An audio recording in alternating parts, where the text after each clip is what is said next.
오늘도 3부 예배에 나오신 여러분들을 예수님의 이름으로 환영하고 축복합니다. 성령의 담비를 부어주실 그분의 역사하심을 기대하며 우리 함께 고백하며 나아가도록 하겠습니다. 빈들의 마른 불같이 함께 찬양합니다.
시간이 되었으므로 모두 자리에서 일어나 찬양함으로 예배의 자리로 함께 나아가겠습니다.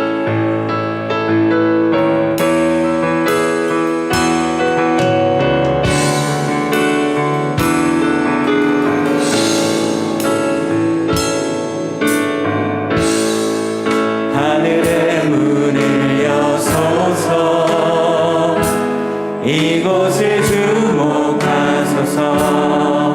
주를 향한 노래가 꺼지지 않으니 하늘을 열고 보소서. 이곳에 임재하소서.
수고하고 무거운 짐진 자들아 다 내게로 오라.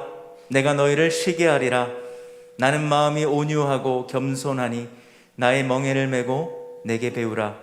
그리하면 너희 마음이 쉼을 얻으리니 이는 내 멍에는 쉽고 내 짐은 가벼움이라 하시니라. 아멘. 예수님의 보혈로 모든 죄를 씻어주시고 부족한 저희를 자녀 삼아주신 하나님, 그 사랑에 감사드립니다.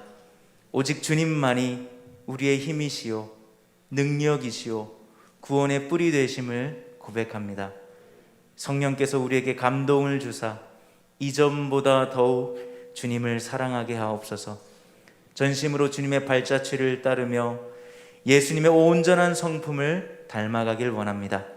주님, 마음과 뜻과 정성을 다해 드리는 우리의 예배를 받으시고 풍족한 은혜로 채워 주옵소서. 예수님의 이름으로 기원하옵나이다. 아멘.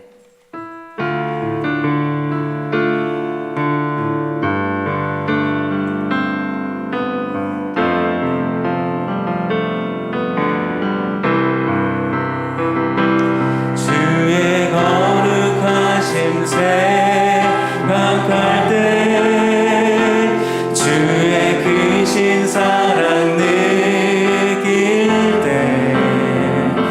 주의 영광의 빛 나의 생활 비춰주실 때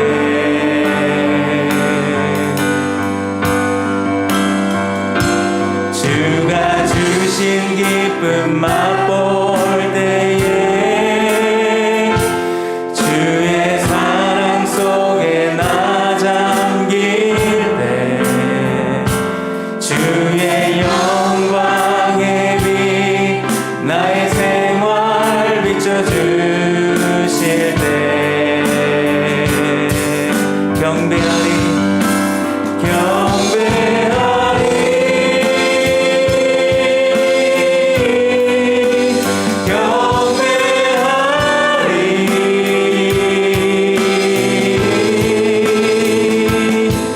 나 사는 동안 주께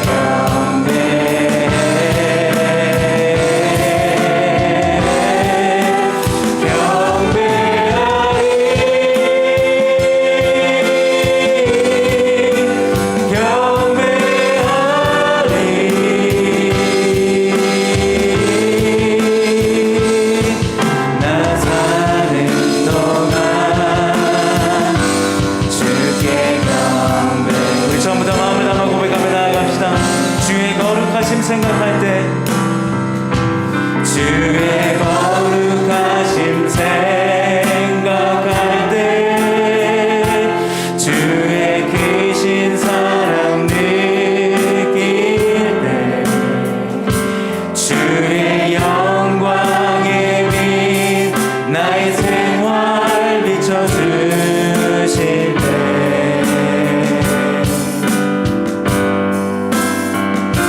주가 주신 기쁨 맛볼 때에 주의 사랑 속에 나 잠길 때 주의 영광의 빛 나의 생활 비춰주실 때 경배하리 경배하리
함께 사도신경으로 우리의 신앙을 고백하겠습니다.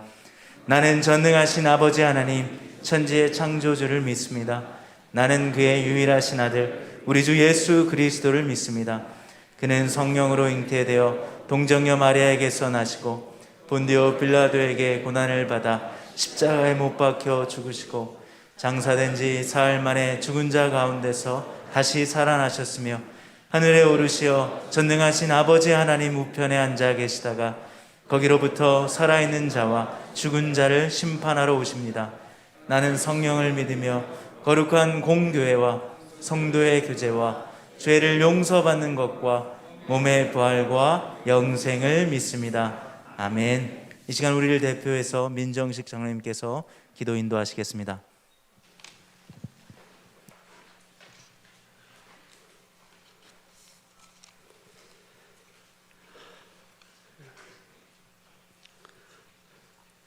은혜와 자비가 풍성하신 전능의 하나님을 찬양합니다. 하나님의 선하심과 인도하심 따라 기쁨으로 찬양하는 이 시간 되게 하여 주시옵소서. 죄로 인하여 죽을 수밖에 없는 저희를 사랑하시어 예수 그리스도 보혈의 공로로 저희를 살려주시고 주님의 거룩한 백성 삼아주시니 감사를 드립니다.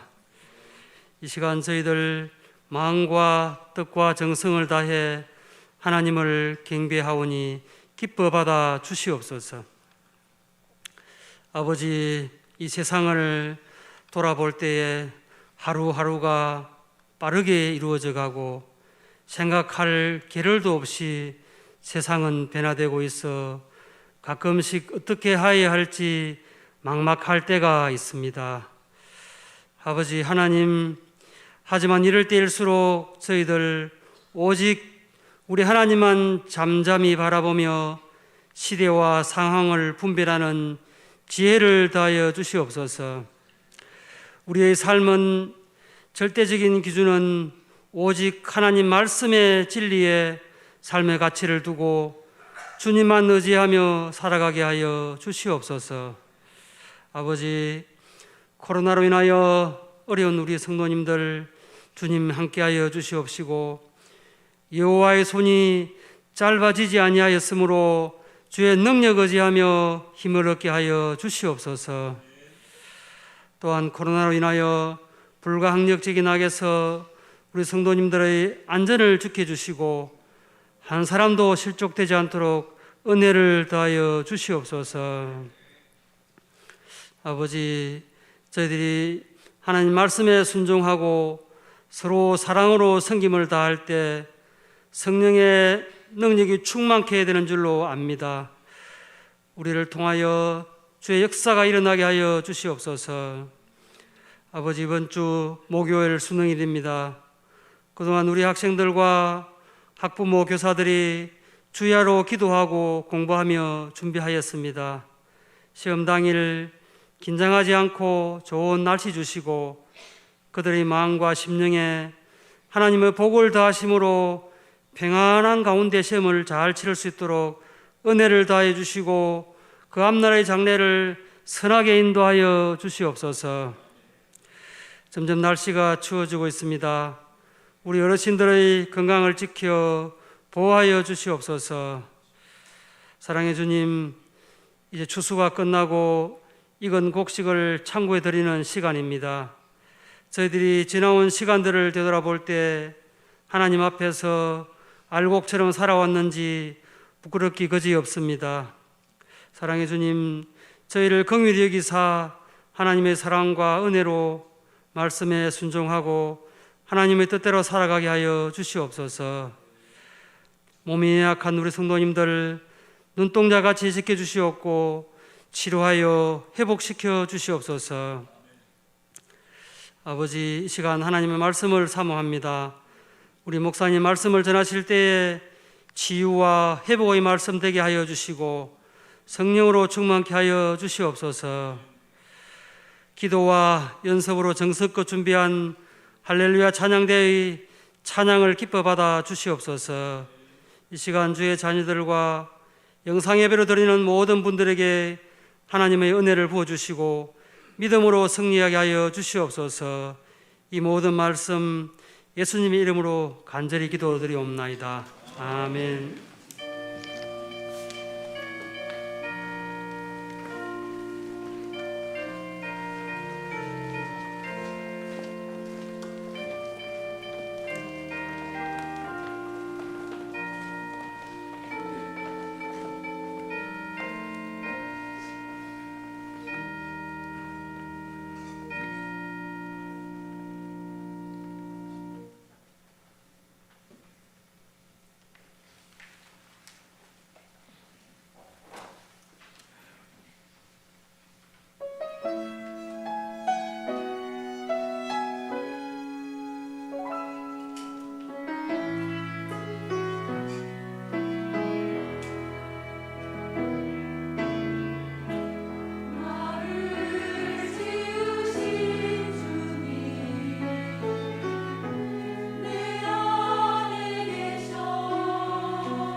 아멘. 영광의 박수를 우리 하나님께 올려드리겠습니다.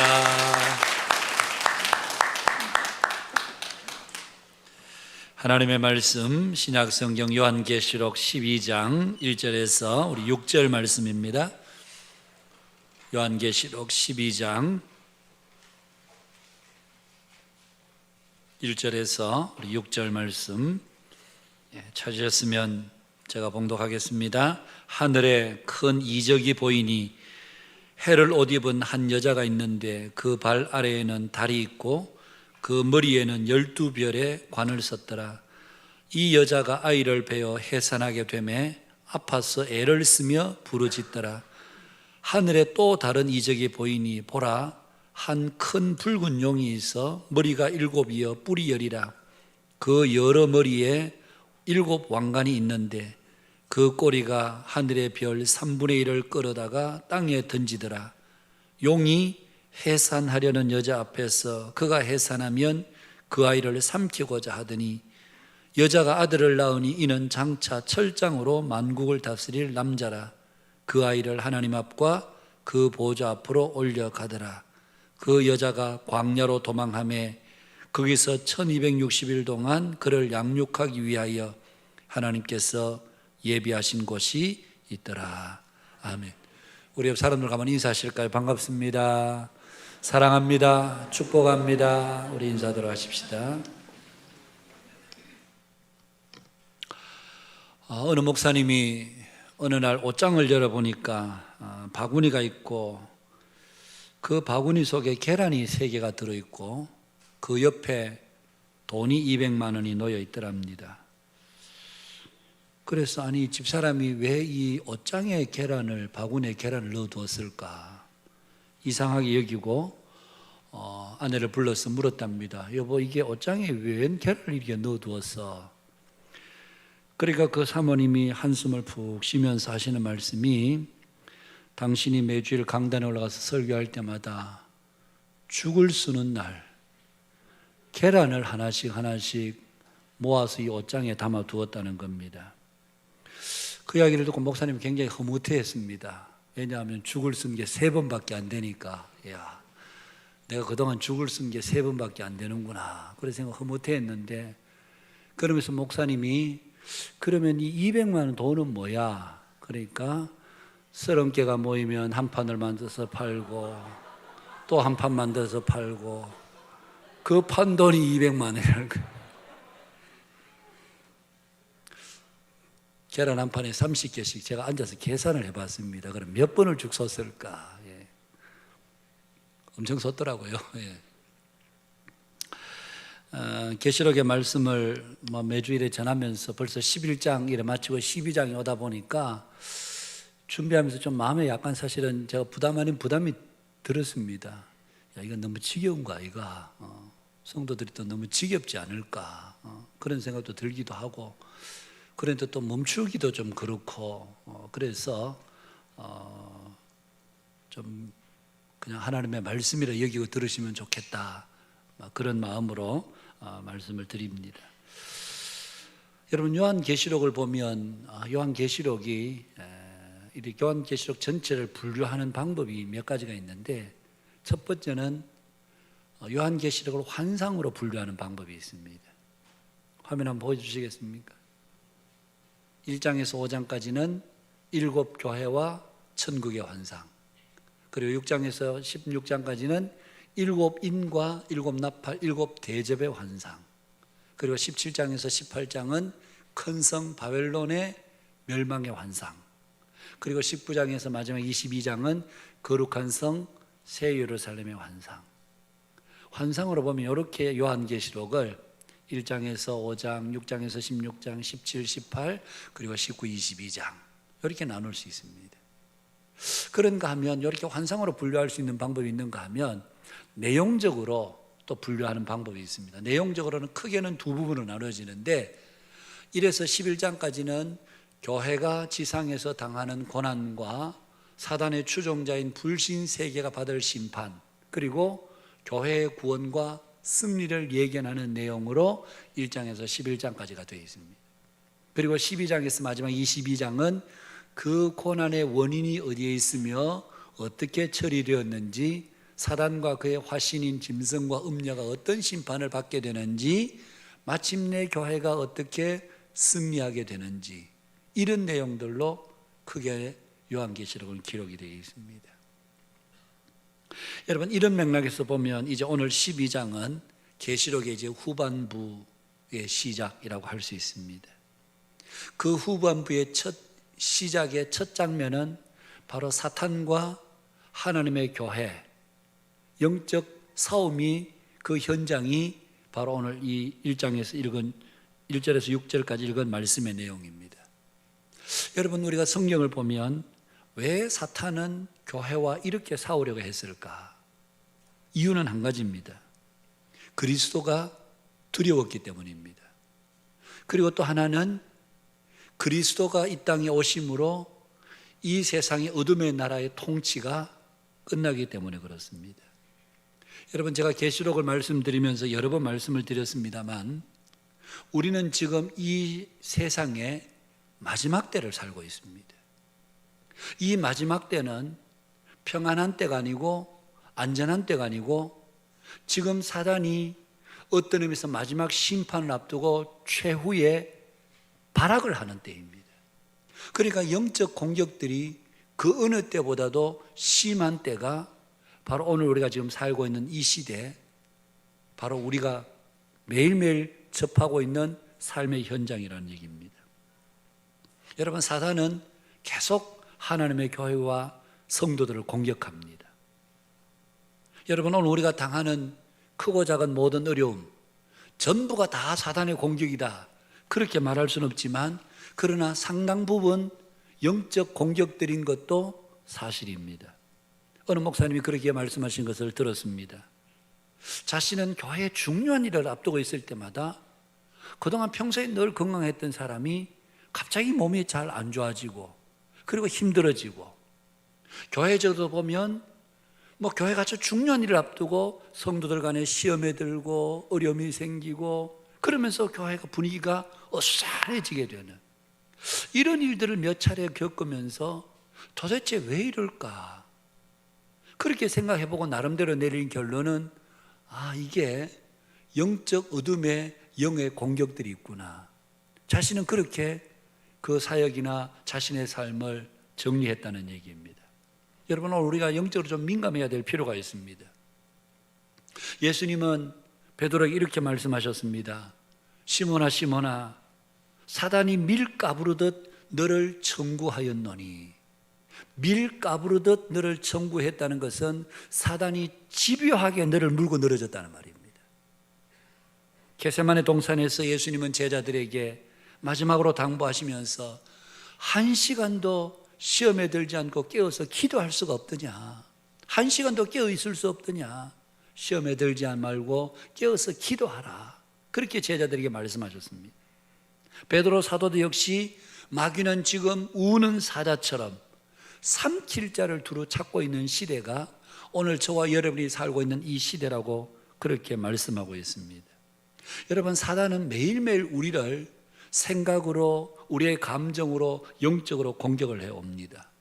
살다 보면 어려운 때가 찾아오지요. 사람들의 누군가의 말 한마디 때문에 우리가 마음에 깊은 상처를 받는 분들도 이 가운데는 많이 있을 것입니다. 그럴 때에 별별 생각이 다 떠오릅니다. 왜 그 사람이 나에 대해서 이렇게 말했을까?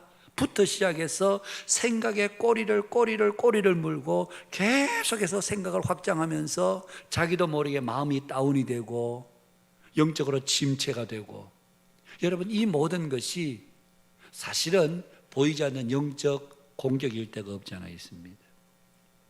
우리는 감정을 따라서 살아서는 안 됩니다. 우리는 우리의 생각을 따라 살아서도 안 됩니다. 내가 생각해보니까 이래, 내 감정이 지금 이래, 그렇게 살면 여러분 반드시 사단이 이끄는 대로 우리는 끌려가게 마련입니다. 우리의 삶의 기준은 하나님의 말씀입니다. 하나님의 말씀이 우리의 삶의 표준이고 기준이고 절대적인 가치여야 합니다. 여러분, 우리가 살다 보면 사람들에게 별의별 이야기 다 듣습니다. 저도 사역하면서 맞는 얘기도 있고 좋은 얘기도 있지만 영 터무니없는 엉뚱한 얘기 들을 때도 많습니다. 그럴 때는 기분이 굉장히 나쁘죠. 여러분도 마찬가지일 겁니다. 누군가가 여러분들에게 좋은 얘기하면 다 기분이 좋고 웰컴하는데 기분 나쁜 소리 하면, 그리고 나와는 별로 상관이 없는 이야기를 나에게 뒤집어 씌워서 그렇게 하면 억울하기도 하고 그러면서 별 생각이 다 들죠. 그런데 여러분, 우리가 우리의 감정이나 생각을 잘 정리를 하셔야 됩니다. 사람들이 나에 대해서 무슨 말을 하는 것은 그것은 절대 진리가 아닙니다. 저 목사님은 저래, 저 집사님은 저래. 그러면서 누군가가 무슨 이야기를 하는 것은 여러분 절대 진리도 아니고요. 뭐 나를 칭찬한다고 해서 나 기분이 좋았고 그럴 필요도 없지만, 나에 대해서 안 좋은 소리 한다고 해서 그 말에 그냥 우리가 의기소침하거나 그것 때문에 우리가 침울해야 될 아무런 이유가 없습니다. 우리는 진리를 따라서 판단해야 합니다. 세상은 우리들에게 늘 그렇게 이야기하죠. 다른 사람들 말 들을 필요 없다. 좀 까칠하게 살아라. 그리고 미움받을 용기 가지고 좀 살아라. 그렇게 이야기를 합니다만, 그러나 그것도 필요하죠. 그러나 우리에게는 우리의 삶의 유일한 기준은 하나님의 말씀이어야 합니다. 저도 제 목회 초기를 돌아보면 제 속에 두려움이 참 많았습니다. 일찍 담임 사역을 시작하면서 제대로 채 준비가 안 된 가운데 사역을 해 나가려고 하니까 마음속에 두려움도 생기고, 매주일 강단에 올랐을 때마다 정말 엄청 힘도 들고 피하고 싶고 도망하고 싶은 그런 날들도 적지 않았습니다. 강단에서 하나님은 우리를 사랑하십니다. 하나님은 저와 여러분을 사랑하십니다. 설교는 하지만, 그러나 돌아서서 내 감정적으로는 하나님의 사랑이 그다지 그렇게 가슴 깊이 와닿지도 않고, 하나님이 나를 정말 사랑하신다라는 것이 마음으로 느껴지지 않는, 그래서 사실은 그것 때문에 고민이 적지 않게 깊기도 했었습니다. 그런데 제가 지금도 기억하는 것은 타교단의 목사님이신데, 그 목사님과 면담을 하는 가운데 제 감정을 솔직하게 말씀을 드렸습니다. 그러자 그분이 짧은 시간이지만 제게 이런 말씀을 해주셨습니다. 목사님, 참 목사님 마음 제가 이해합니다. 그러면서 목사님이 감정적으로는 하나님의 사랑이 느껴지지 않는다 할지라도 성경에서 하나님의 말씀이, 하나님은 우리를 사랑한다, 하나님은 내가 너를 보배롭고 존귀하게 여긴다, 그 말씀을 믿음으로 목사님이 그 말씀을 받으시면 어떨까요? 이 한마디가 결국 제 삶으로 그 모든 어려움들을 벗어나게 했던, 그동안 불안하기도 하고 두렵기도 하고 염려되기도 했던 그 모든 것들이 하나님이 나를 사랑하신다는 그 진리의 말씀을 내가 믿음으로 가슴으로 받으면서 그 모든 상황들을 극복하고 이길 수 있었던. 여러분, 사단은 지금도 우리를 늘 두렵게 만듭니다. 의기소침하게 만듭니다. 나보다 좀 더 많이 배웠고, 나보다 좀 더 많이 가졌고, 나보다 좀 더 힘이 세다 싶으면 그 앞에 서면 왠지 우리는 작아 보이고 초라해 보이고 없어 보이는, 그래서 의기소침하게 되는, 우리를 우울하게 만들기도 합니다.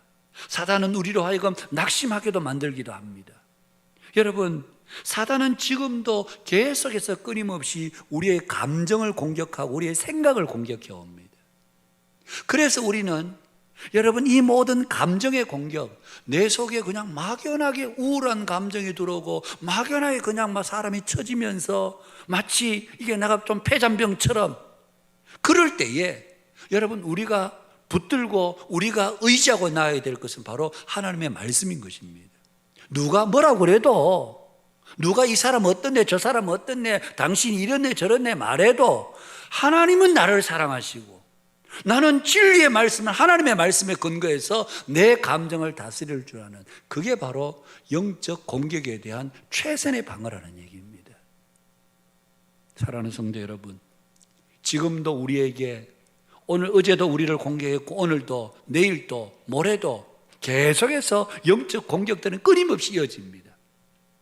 어떤 공격들이 여러분들에게 다가온다 할지라도 저와 여러분들의 마음과 생각은 하나님의 말씀에 의해서, 하나님이 저를 사랑하셨고 하나님이 여러분을 사랑하시고, 그 변함없는 사랑의 말씀을 저와 여러분의 가슴 속에 새기면서, 세상 사람들은 나를 이렇게 저렇게 말해도 그것은 진리도 아니고 옳은 것도 아니고 그것이 뭐 틀림없는 변함없는 사실도 아니고, 진리의 말씀, 영원토록 변하지 않는 말씀은 하나님의 말씀이기 때문에 제가 하나님의 말씀을 신뢰하고 의지합니다.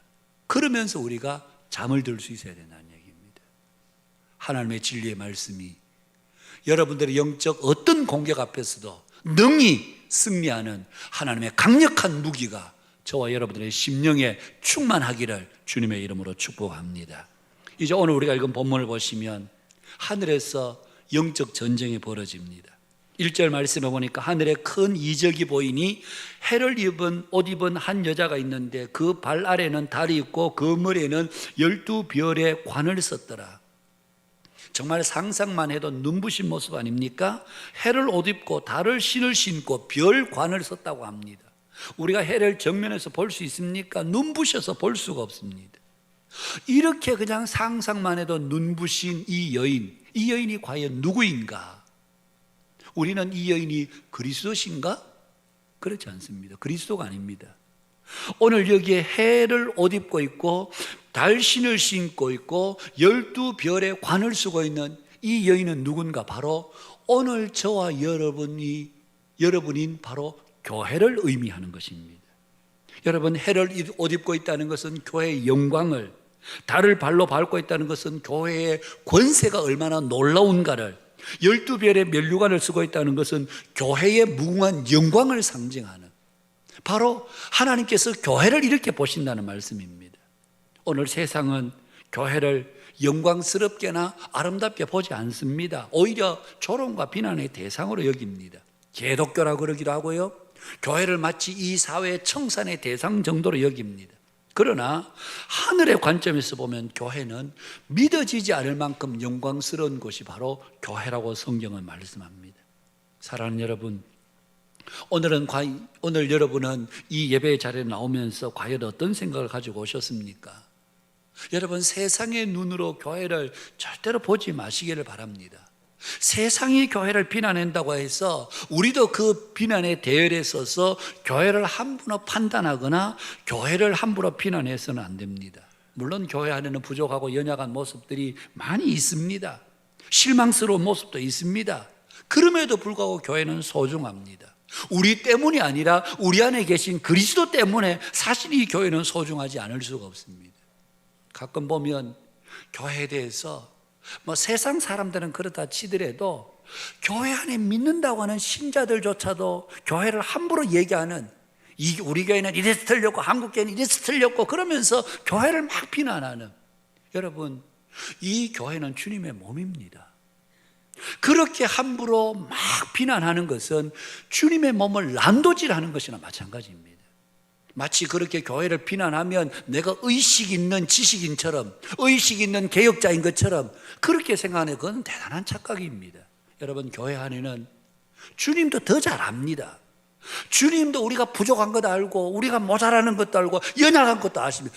그럼에도 불구하고 이 교회를 사랑하시는데 나는 이 교회를 함부로 진단하고 함부로 판단하고 함부로 비난하고 그렇게 하는 것은, 여러분, 주님의 몸인 이 교회를 내가 마음껏 난도질하는, 결코 우리가 그런 자리에 서서는 안 되는 것입니다. 시편 87편 2절 3절 같이 한번 읽어볼까요? 여호와께서 야곱의 모든 거처보다 시온의 문들을 사랑하시는도다. 하나님의 성이여 너를 가리켜 영광스럽다 말하는도다. 보십시오. 여호와께서, 화면 잠시 떼어놔 보십시오. 화면 잠시 떼어보십시오. 여호와께서 야곱의 모든 거처보다 시온의 문들을 사랑하시는도다. 하나님의 성이여, 바로 교회를 이야기합니다. 너를 가르쳐 영광스럽다 말하는도다. 이사야 60장 2절 3절 다시 한번 같이 읽어볼까요? 보라, 어둠의 땅을 덮을 것이며 캄캄함이 만민을 가리려니와 오직 여호와께서 내 위에 임하실 것이며 그의 영광이 내 위에 나타나니니 나라들은 내 빛으로 왕들은 내 영광으로 나오리라. 여기서 내 위에 임하실 것이고 내 위에 나타나, 여기 바로 내 위라는 말은 교회를 이야기합니다. 이사야 62장 2절에서 4절 말씀 같이 한번 읽겠습니다. 이방 나라들이 내 공의를 뭇 왕이 다 내 영광을 볼 것이요 너는 여호와의 입으로 정하실 새 이름으로 일컬음이 될 것이며 너는 또 여호와의 손에 아름다운 관, 내 하나님의 손에 왕관이 될 것이라. 바로 교회를 이야기합니다. 스바냐 3장 17절 말씀 같이 읽겠습니다. 너의 하나님 여호와가 너의 가운데 계시니 그는 구원을 베푸실 전능자이시라. 그가 너로 말미암아 기쁨을 이기지 못하시며 너를 잠잠히 사랑하시며 너로 말미암아 즐거이 부르며 기뻐하시리라. 여러분, 너로 말미암아 기쁨을 이기지 못하시며, 성도들 가운데 자녀들이 결혼을 해서 손자, 손녀를 보신 분들이 있습니다. 여러분, 사람들 만나면 휴대폰 꺼내들고 자녀들이 보내준 동영상, 다른 사람은 별로 관심도 별로 없는데 그거 막 보여주면서 이게 바라고 이렇게 웃는다고. 애기가 그럼 다 웃지. 그러면 애기가 뭐 우는 사진 누가 찍겠습니까? 그래서 오죽했으면 자랑하려면 돈 내놓고 해라. 그래, 어느 교회는 장로님이 그랬대요. 하도 그래 자랑을 해서 하니까 장로님 자랑하면 돈 내놓고 하세요. 이러니까 그 다음 주에 30만 원 가져왔더랍니다. 딱 내놓고 이제 마음껏 자랑해도 되죠. 30만 원어치만 하세요. 요즘은 그게 안 통하니까 아이고 뭐 자랑하려면 저 사람 돈 좀 보내라 그런답니다. 예. 다른 사람은 뭐 별로 그 이야기 듣고 싶지도 않는데, 여러분, 이 손자 손녀가 태어나면 얼마나, 그야말로 오늘 여기 나오는 대로 기쁨을 이기지 못하며, 하나님께서 오늘 저와 여러분을 보실 때에 바로 그 마음입니다. 저와 여러분을 보실 때 기쁨을 이기지 못하며 너를 잠잠히 사랑하시며 너로 말미암아 즐거이 부르며 기뻐하시리라. 이게 바로 교회입니다, 여러분. 주님은 교회를 이렇게 여기시는데 우리가 교회를 함부로 되니 안 되니 맞니 틀렸니 그렇게 한다는 것은, 여러분, 주님의 이 기쁘게 여기고 영광스럽게 여기는 교회를 우리가 얼마나 모독하는 것이겠습니까? 우리가 예배의 자리에 나올 때마다 우리가 부족하지만 주님이 나를 보실 때마다 너무 기뻐하여서 기쁨을 이기지 못할 만큼 나를 기뻐하시고 즐거워하시는구나. 하나님은 우리 교회를 그렇게 여기시는구나. 이런 당당한 자부심으로 주 앞에 나오는 우리 모두 주가 되시기를 주님의 이름으로 축복합니다. 교회는 바로 이런 것입니다. 그런데 여러분, 그 교회인 그 여자가 이제 2절에 보니까 아이를 베어 해산하게 되면 아파서 애를 쓰며 부르짖더라, 그렇게 이야기를 합니다. 여러분, 오늘 이 여자가 잉태한 아이는 바로 예수 그리스도이십니다. 5절에서 그 사실을 가르쳐 주는데, 이는 장차 철장으로 만국을 다스릴 남자로 그렇게 이야기를 합니다. 여러분, 교회인 여자가 아이를 베어서 해산하게 되면, 그래서 이 말씀 우리가 퍼뜩 이해가 안 됩니다. 우리는 생각할 때에 예수 그리스도로 말미암아 교회가 탄생됐다, 이거는 이해가 되는데, 교회로 말미암아 예수 그리스도가 탄생되셨다? 이게 뭔가 바뀐 거 아니냐? 그래서 이 구절들을 사람들은 종종 이해하기가 좀 어려워합니다. 여러분, 오늘 이게 성경은 교회로 말미암아 예수님이 탄생하셨다. 이 교회는 어떤 교회냐? 구약의 교회입니다. 구약의 언약 공동체인 교회. 여러분 생각해 보십시오. 구약의 교회, 이스라엘 백성들의 광야 교회로부터 시작해서 이스라엘 백성들의 그 구약의 교회의 마지막이 예수님이 이 땅에 오신 것이잖아요.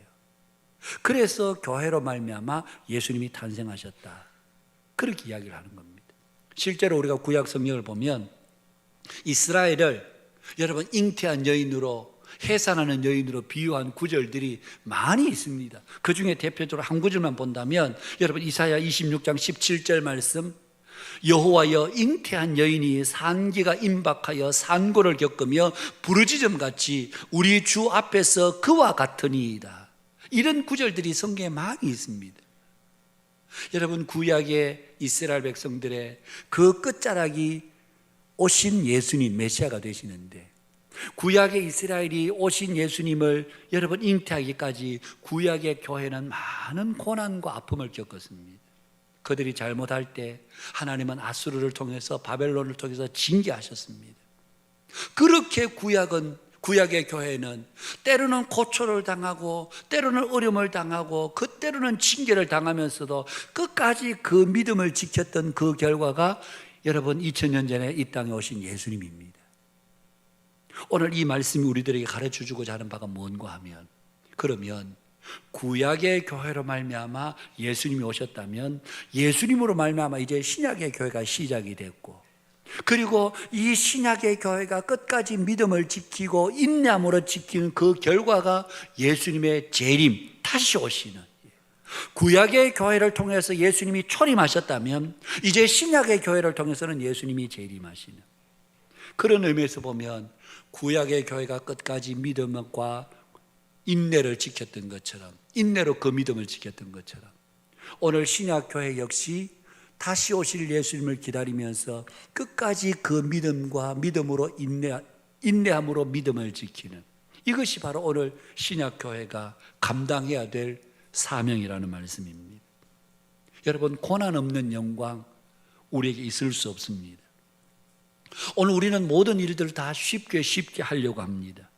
어려운 짐 지려고 하지 않고, 사람들에게 싫은 소리 들으려고 하지 않고, 편안하고 고상하고 우아하게 그렇게 예수 믿으려고 합니다. 여러분, 십자가 없는 면류관은 우리에게 있지 않습니다. 그래서 사도 바울도 우리에게 이렇게 말씀합니다. 우리가 하나님의 나라에 들어가려면 많은 고난을 받아야 한다. 베드로 사도로도 우리에게 불같은 시험이 있는데 너희들이 그런 시험 당할 때에 이상한 일 당하는 것처럼 여기지 마라. 베드로 사도도 우리에게 그렇게 말합니다. 여러분, 오늘 신약의 교회는 구약의 교회가 오실 예수님을 기다리며 받았던 그 고난처럼 신약의 교회도 다시 재림하실 예수님을 기다리는 동안 수없이 많은 고난과 어려움들을 겪게 된다는 말씀입니다. 그 어려움들은 바로 사단으로 인한 그 어려움들, 영적 공격이라는 어려움들이 지금도 신약 교회인 저희들은 여전히 받고 있다는 사실입니다.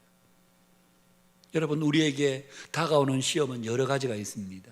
먼저는 우리 개인적으로 당하는 어려움들이 있습니다.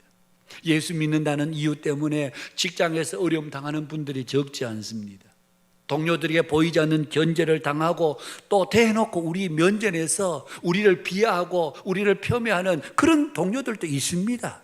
그래서 예수 믿는 사람들 그러지 않고 우리들이라고, 예수 믿는 것들 봐, 우리를 그냥 예수 믿는 사람들 그러지 않고 저봐 예수 믿는 것들이 다 그래, 그러면서 우리 들으라고 이야기하는, 여러분, 이런 개인적으로 아픔과 어려움을 우리가 사실 세상에 살아가면서 당하기도 합니다.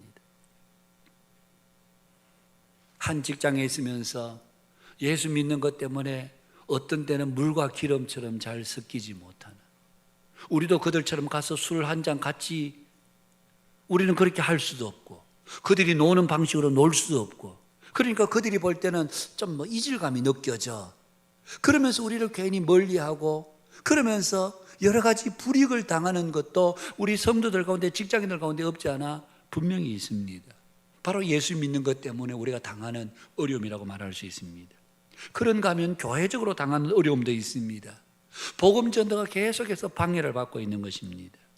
여러분, 지난해 중반에 코로나19가 한창 번성하고 있을 때에 여러분, 언론에서 계속 연일 TV에서 보도한 것이 교회발, 어느 교회발, 그러면서 이 세상 사람들에게 마치 교회가 감염의 온상인 것처럼 그렇게 자꾸 얼떠들어 보니까, 서울의 어느 교회는 예배 드리려고 모였는데 그 앞에 믿지 않는 동네 사람들이 피켓 들고 와서 시위하면서 예배 못 드린다, 어떻게 예배 드리냐, 그러면서 예배를 드리지 못하도록 하는, 이게 사실 다 이 세상, 이 언론을 통해 사람들이 심어놓은 잘못된 가치관 아닙니까?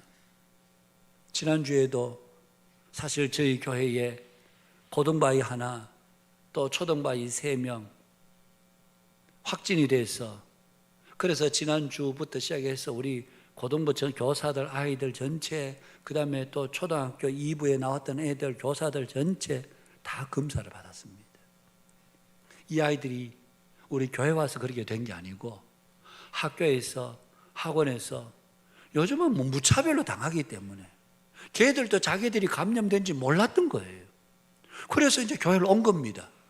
다른 아이가 감염이 돼서, 확진이 돼서 너와 함께 있었던 아이 이러니까 우리 교회 아이가 함께 있었고, 그래서 우리 교회 아이도 너도 검사 받아봐 하니까 확진이 된 거예요. 그러니까 그러면 한빛교회도, 그럼 아이들은, 그래서 다 검사를 했습니다. 그런데 여러분, 이 아이들이 교회 왔을 때에 우리 주일학교나 중고등부가 이 아이들에 대해서 다 어느 자리에 앉았는지, 어느 반에 앉았는지, 그 아이 주위에 누가 있었는지, 이런 것들이 여러분 또 온라인들 다 출입이 다 기록이 되어 있고요. 우리 부장 집사님을 비롯해서 우리 장로님들과 우리 교사들이 발빠르게 잘 움직여 그렇게 모든 자료들을 방역 당국에 왔을 때 그냥 다 오픈했습니다. 한 사람도 숨기지 않고 여기에 누가 앉았고 여기에 누가 앉았고. 그러니까 요즘은 이게 하도 만연하니까 딱 보고 금력관이 요 사람은 뭐 자가격리를 하라고 그러고 요 사람은 검사하고 그리고 음성으로 나오면 자유롭게 돼요. 그런데 여러분, 우리 교회 그렇게 중고등부 교사들, 아이들, 주일학교 아이들 다 검사했지만 단 한 사람도 확진 난자가 나오지 않았습니다. 모두 다 음성이었습니다. 여러분, 교회가 사실은 마스크를 착용하고 그렇게 예배드리면 여러분, 이게 교회만큼 사실 안전한 곳이 없습니다. 그런데도 마치 이 교회가 바이러스의 온상지인 것처럼 그렇게 온 언론이 홍보를 해놓으니까 이게 복음 전도에 얼마나 방해가 되었습니까?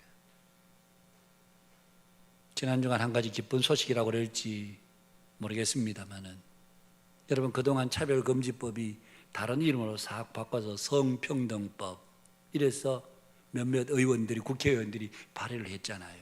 국민청원을 했잖아요. 그래서 그것이 국회 법사위 상임위원회에 그게 회부가 됐습니다.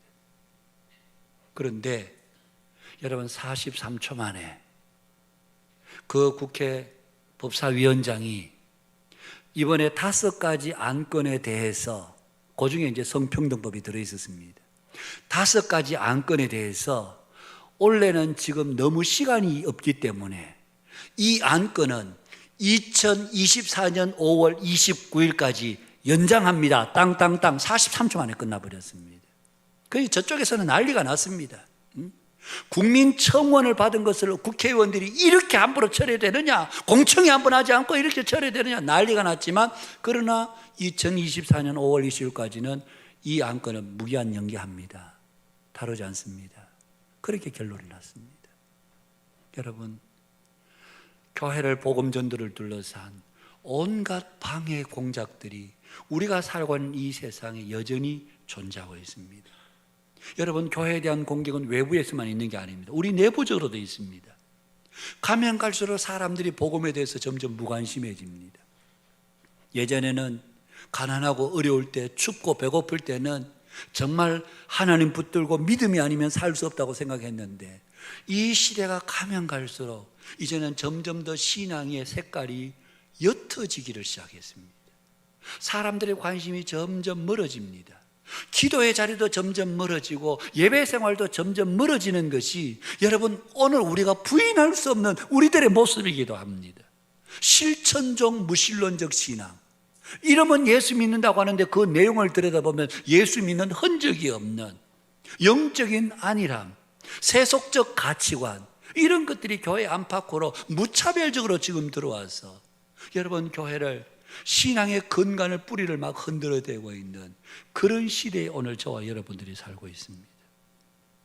이런 교회를 위협하는 세력들 앞에 그럼에도 우리는 여러분, 믿음의 길을 멈추지 않아야 합니다. 여러분, 구약의 교회가 끝까지 믿음을 지키고 인내함으로 메시아 되신 예수 그리스도의 탄생을 보았듯이, 오늘 신약의 교회가 이런 안팎으로 여러 가지 외적인 영적 공격들이 있지만 끝까지 우리의 믿음을 지키고 인내함으로 나갈 때에 다시 오실 예수님을, 우리가 재림의 예수님을 준비하게 되는 그 시대 속에 오늘 저와 여러분들이 살아가고 있다는 말씀입니다. 저와 여러분들이 이 세상 풍조에 흔들리지 않고 이 세상에 어떤 위협이 가해진다 할지라도 우리의 믿음을 더 굳건하게 하고 우리의 믿음의 주 되신 예수님을 더 굳게 붙들고, 시대가 더 여러분 사는 것이 나아지면 나아질수록, 여러분 살기 좋은 세상이 되면 될수록 우리는 더 신앙의 초심으로 돌아가서, 더 믿음의 근본으로 돌아가서 끝까지 예수님 붙들고 믿음 가운데 굳게 서는, 이것이 오늘 이 시대에 저와 여러분에게 요구되는 신앙의 모습입니다. 흔들리지 않는 믿음으로 주를 끝까지 붙들고 사모하고 의지하는 나아가는 단단한 믿음의 신앙인으로 살아가는 오늘 저와 여러분 우리 모두가 되실 수 있기를 주님의 이름으로 축복합니다. 그렇게 그리스도께서 이 땅에 오시자 바로 여러분 사탄의 공격이 시작이 됩니다. 3절을 보십시오. 하늘에 또 다른 이적이 보이니 보라, 한 큰 붉은 용이 있어 머리가 7이요 뿔이 10이라. 그 여러 머리에 7 왕관이 있는데 그 꼬리가 하늘의 별 3분의 1을 끌어다가 땅에 던지더라. 여기서 한 큰 붉은 용은 사탄을 가리킵니다. 머리가 7이요 뿔이 10이라고 합니다.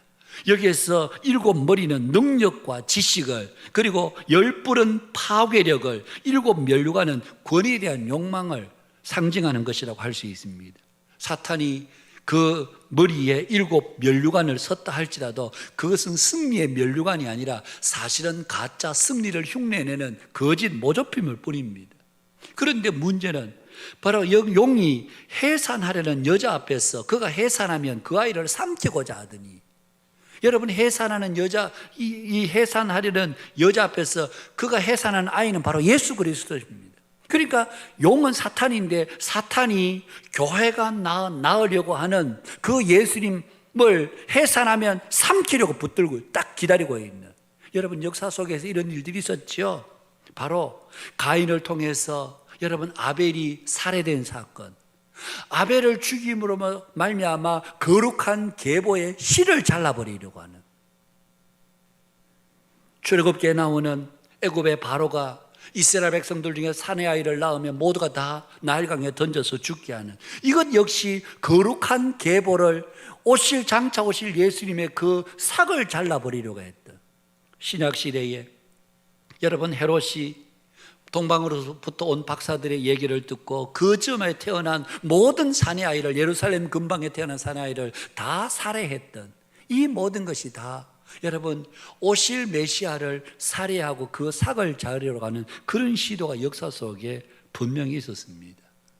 그럼에도 불구하고 주님은 이 땅에 오셨고, 사단은 그 예수님을 십자가에 못 박고 승리의 계가를 잠시 불렀었는지 몰라도 그 예수님은 죽으셨고 죽으시니 사흘 만에 부활하셨고, 부활하셔서 성철하셔서 하나님의 보좌 우편에 앉아 계시는, 여러분 사단의 계획은 결코 승리하지 못하는, 예수님을 없애려고 아무리 노력해도 사단의 계획에는 절대로 승리하지 못하는, 지금도 그 주님은 하늘 보좌 우편에 계셔서 저와 여러분들을 위해서 중보하고 계시고, 나는 알파와 오메가요, 그리고 세세토록 영존하신 분일 뿐만 아니라 어제나 오늘 영원토록 동일한 분으로 저와 여러분들과 함께하고 계시는, 그래서 오늘 우리가 믿는 바는 바로 이 예수 그리스도, 이 예수님을 우리가 믿고 있는 것입니다. 지금도 영존하셔서 어제나 오늘과 동일하게 저와 여러분의 주가 되시는, 우리가 그 주님을 우리가 신뢰해야 합니다. 지난 주간에 서울에 계신 어느 목사님과 얘기를 하다가 그 목사님이 이런 얘기를 하세요. 이름만 대면 잘 아는 장로님인데 그 장로님에 대한 이야기를 제게 들려주셨습니다. 그래서 저는 물어보진 않았습니다. 그 장로님이 누굽니까? 물어보진 않았습니다. 그런데 그 목사님이 들려주신 얘기는 그 장로님은 재력도 있으시고 성품도 좋으시고, 그래서 그 교회를 정말 잘 섬기셨다. 그래서 그 교회 모든 성도들이 우리 장로님 정말 훌륭하시다, 사람들마다 칭찬하지 않는 이가 없을 만큼 그런 장로님이셨는데 어느 날 암이 찾아왔습니다. 수술하고 병원에 계시니까 온 교회가 얼마나 많이 기도했겠습니까? 담당 지역의 부목사님이 신방을 가서 예배를 드렸습니다. 동료 장로님들이 가서 함께 예배를 드렸습니다. 안수 집사님들이, 권사님들이 33515 가서 그 장로님과 함께 예배를 드렸습니다. 그런데 여러분, 병상에 찾아가서 그렇게 예배를 드렸음에도 불구하고 이 장로님은 오시는 사람들에게 고맙다 인사하거나 예배하는 데 같이 찬송을 부르거나 기도하면 아멘 하거나 그러지 않고 눈만 딱 감고 입을 콕 다물고 앉아 계시더랍니다. 그래서 사람들이 처음에는 장로님 너무 고통스러워 그런가 보다 생각했는데 시간이 지나도 가는 이들마다 입에서 입으로 나오는 얘기가 장로님이 반응이 없어. 찬송도 안 부르셔. 기도도 안 하시는 것 같아. 그래서 담임 목사님이 찾아갔습니다. 장로님, 예수 믿으시죠?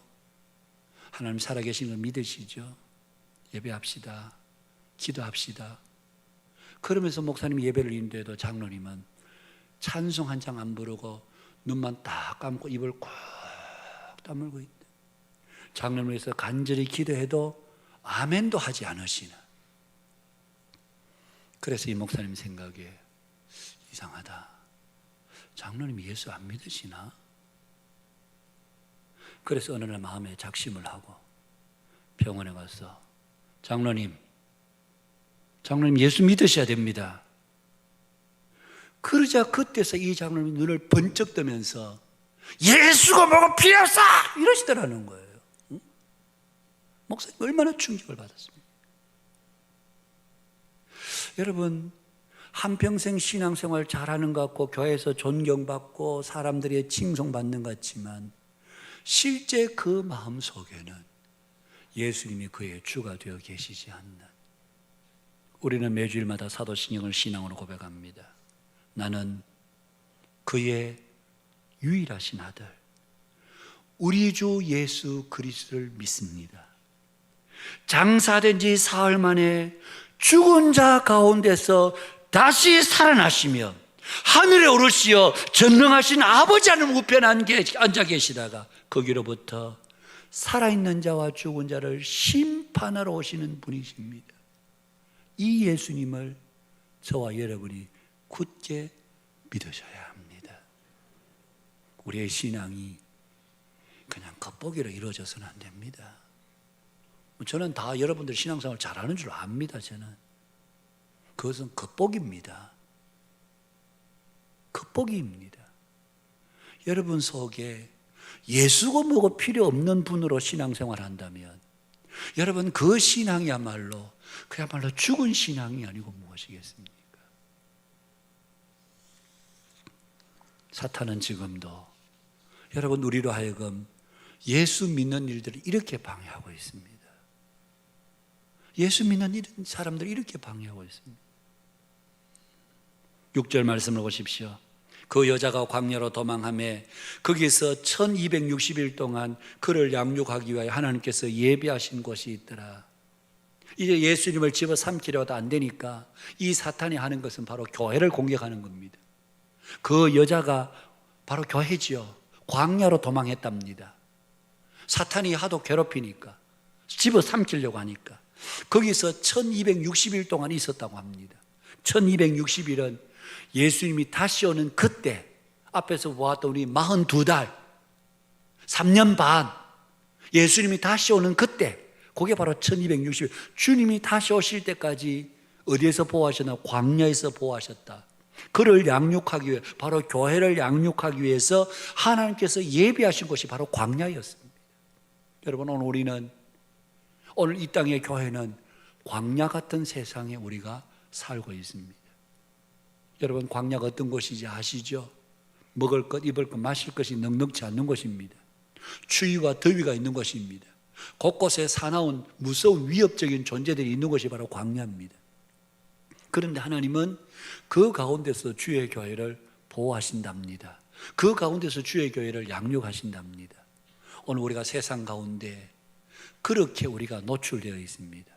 그러나 여러분 기억하셔야 될 것은 어떤 위협이 우리 앞에 있다 할지라도, 어떤 무서움이, 어떤 누구가 교회를 집어삼키려고 하는 위협이 있다 할지라도 여러분 이 광야 같은 세상에서 우리를 보호하시는 분은 누구시라고요?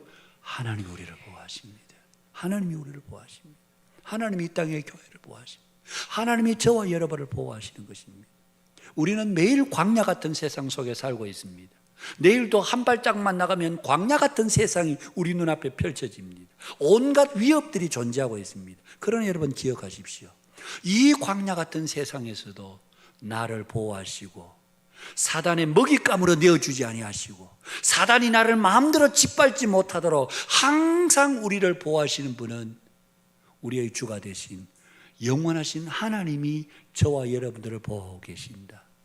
이 믿음 가운데 우리가 흔들리지 않아야 된다는 말씀입니다.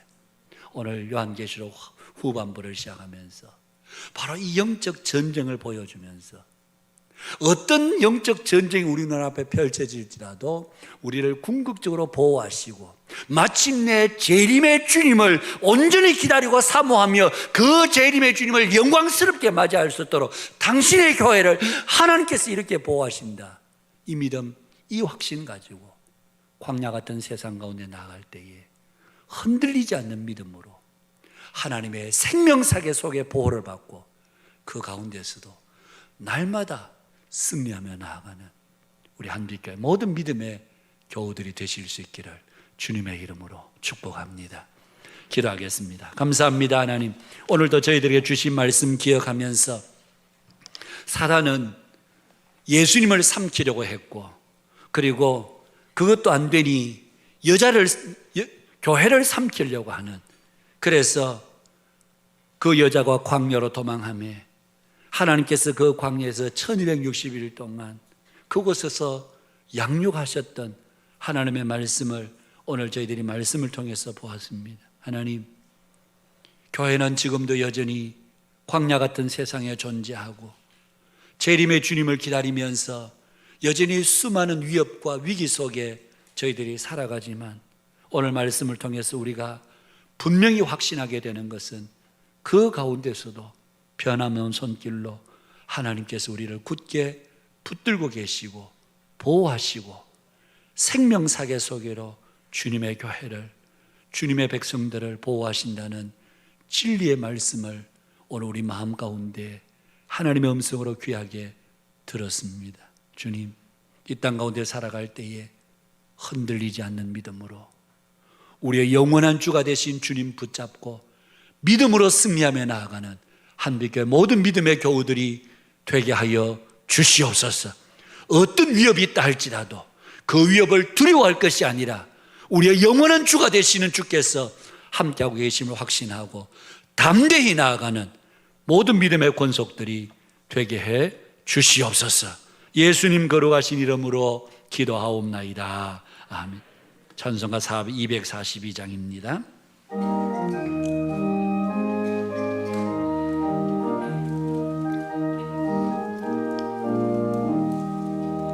왕무지가 장미꽃같이 피는 것을 볼 때에 구속함에 노래 부르며 거룩한 길 다니리. 거기 거룩한 그 길에 검은 구름 없으니 낮과 같이 맑고 밝은 거룩한 길 다니리. 하나님의 아름다움과 그의 영광 볼 때에 모든 괴로움 잊어버리고 거룩한 길 다니리.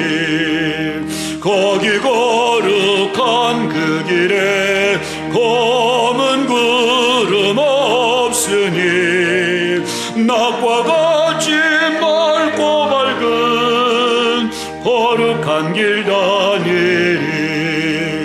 마른 땅에 샘물 터지고 사막에 물 흐를 때 기쁨으로 찬송 부르며 거룩한 길 다니리. 거기 거룩한 그 길에 검은 구름 없으니 낮과 같이 맑고 밝은 거룩한 길 다니리. 거기 악한 짐승 없으니 두려울 것 없겠네. 평안함과 즐거움으로 거룩한 길 다하며 거기 거룩한 그 길에 검은 구름 없으니 낮과 같이 거룩한 길 다니리 거기 죄인 전혀 없으니 거룩한 자뿐이라 주님 주신 면류관 쓰고 거룩한 아멘 거기 거룩한 그 길에 검은 구름 없으니 낮과 같이 맑고 밝은 거룩한 길 다니리 주께서 주신 은혜 감사하여 귀한 예물 봉헌합니다. 주일헌금 11조 감사헌금 선교와 구제를 위한 귀한 예물들 구별하여 주 앞에 봉헌합니다. 향기로운 예물로 기쁘게 받아주시고 사랑하는 성도들 가정 위에 손으로 수고하는 모든 일에 이삭의 가정에 하나님 100배의 결실들을 거두게 하셨던 것처럼 우리 한빛교회 모든 성도들의 가정에 하나님이 부어주시는 100배의 결실들 열매들이 맺어지게 하여 주시옵소서. 직장생활 때로 고단할 때가 있습니다. 경영하는 사업 때로는 위태하고 흔들릴 때도 있습니다. 두려워하거나 낙심하지 않게 하시고 하나님이 지키시고 보호하시고 함께 하심을 믿고 주를 의지하여 나아가는 우리 모든 믿음의 권속들 되게 해 주옵소서. 사랑하는 자녀들 붙들어 주시기를 기도합니다. 오는 목요일 수능을 치는 우리 자녀들이 있습니다. 두려워하지 않게 하시고 마음에 평강 주시고 시험도 잘 치겠지만 무엇보다도 이 아이들이 장차 하나님 나라의 귀한 제목들로 쓰임받는 복된 믿음의 자녀들이 되게 하여 주시옵소서. 질병 중에 있는 성도들이 있습니다. 저들의 마음의 외로움과 하나님의 아픔과 고통을 주님이 헤아려 주시고 저들의 눈에서 눈물을 닦아 주실 뿐만 아니라 치유하시고 회복시켜 주셔서 함께 주의 은혜와 영광을 찬미하는 복된 믿음의 권속들이 되게 해 주옵소서. 이번 한 주간도 성령 충만하여 살아가는 성령의 도우심을 통하여 살아가는 우리 모두가 되기를 간절히 간구하옵고 감사드리며 거룩하신 예수님 이름으로 기도하옵나이다. 아멘. 한빛코인 하나 소식 전합니다. 사랑방 섬김인 모임 오후 예배 후에 있습니다.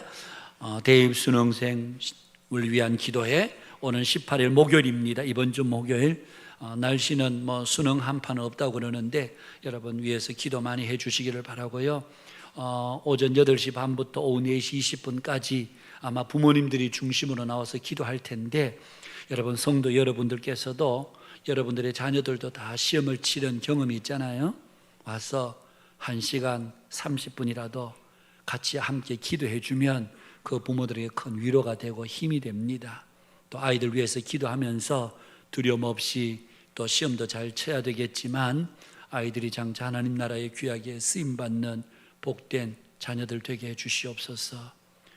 학부모님들의 자녀들만이 아니라 우리 교회의 자녀들이라 생각하시고 여러분 함께 기도에 동참해 주시면 감사하겠습니다. 오는 금요일 토요일 1박 2일로 우리 당회가 정책 당회로 다녀오게 됩니다. 여러분 많이 기도해 주시고 내년 사역을 또 어떻게 해야 될지 중요한 정책들을 또 세우는 당회인데 여러분 기도해 주셔서 하나님의 뜻을 잘 분별하는 당회가 될 수 있도록 그렇게 여러분 기도로 협조해 주시면 감사하겠습니다. 2021년 행복나눔 전도축제 초청주일 11월 28일 주일 2부 3부 예배입니다.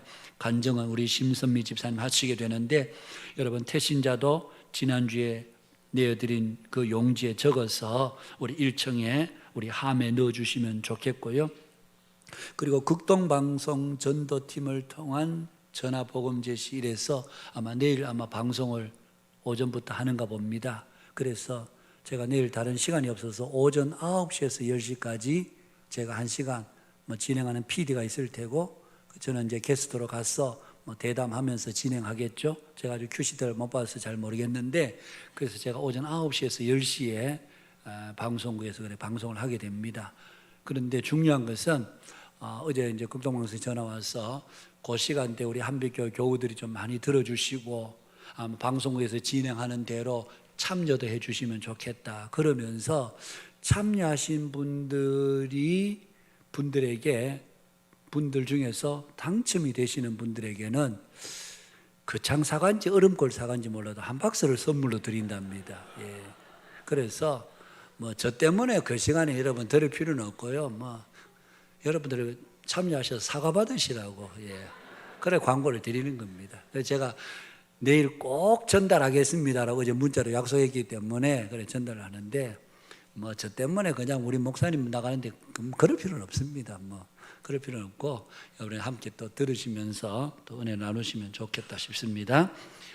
우리 2021년 성경 일독 한은주, 송경화, 유숙희, 김복선, 추헌복, 정춘호, 김경욱, 장말순, 이정순, 설성옥 여러분들이 일독 완료해 주셨습니다. 재정부 감사, 교회 보조를 받는 각 기관 및 팀은 회계 장부와 가결산서 2020년 예결산 심의를 위한 예산 계획서 한부를 우리 담당 국장 확인 후 28일 주일까지 사무실로 제출해 주시면 감사하겠습니다. 늘 부른 교실에서 교사로 섬길 또 자원자를 찾고 있습니다. 우리 김종국 집사님, 이미성 집사님께 문의해 주시면 좋겠고요.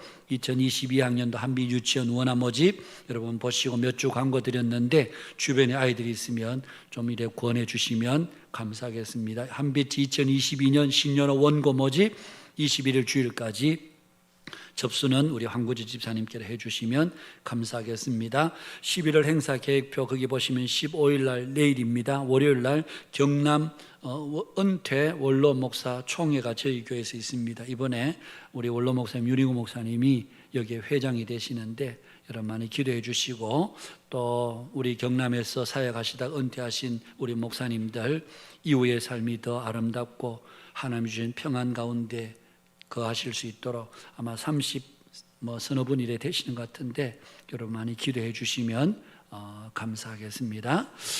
우리 교우 소식 장례 광고입니다. 배영권 집사님 모친상 당하셔서 장례 잘 치렀습니다. 여러분 많이 위로해 주시기를 바라고요. 최철령 서정수 집사님 가정의 최현희 강도사 정예진 양과 오는 11월 20일 토요일입니다.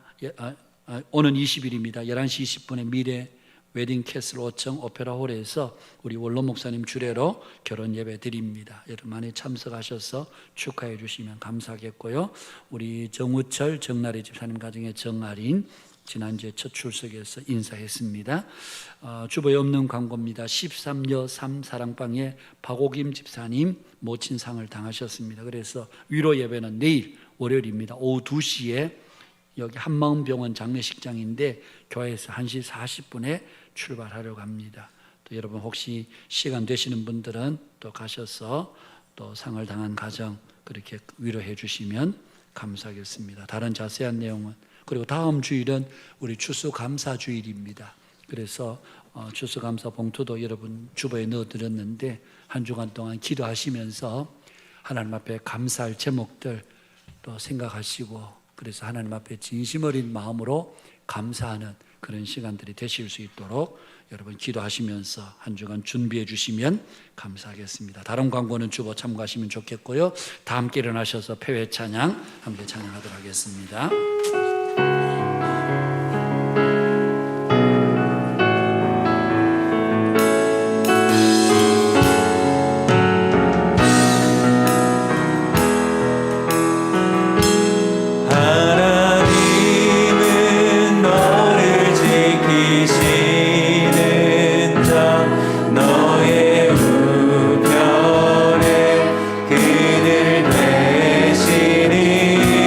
낮에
예수 그리스도의 은혜와 하나님 우리 아버지의 크고도 놀라우신 사랑과 성령님의 위로, 교통, 충만케 하심이 이 자리에 함께 예배한 모든 믿음의 권속들 머리 위에와 가정에서 영상으로 예배한 우리 모든 성도들 머리 위에와 그 가정과 자녀와 생업들 위에 이제로부터 영원토록 함께 있을지어다.